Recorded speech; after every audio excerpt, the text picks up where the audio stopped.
personal risk being here as the harassment of transgender people has escalated in the last couple of years.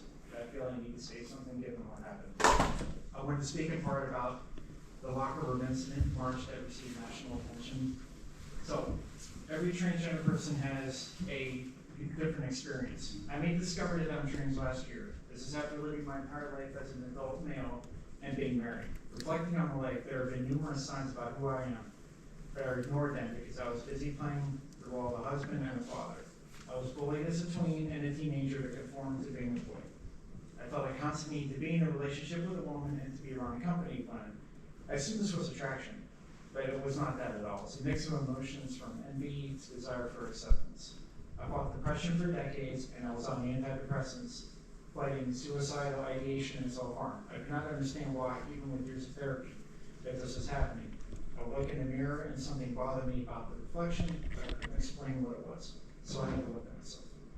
When I lost my wife to cancer in 2019, I viewed any relationship as a betrayal to her, so I focused on work and raising my kids. It took a little time, but my true self finally came out. When I finally came out presenting myself as female, one of the most important steps was to begin using the women's restroom. I knew I belonged there, and it would be upsetting having that taken away from me because people have decided that I'm making this up. I still at times get a little nervous entering the bathroom for fear that someone is going to start harassing me suddenly.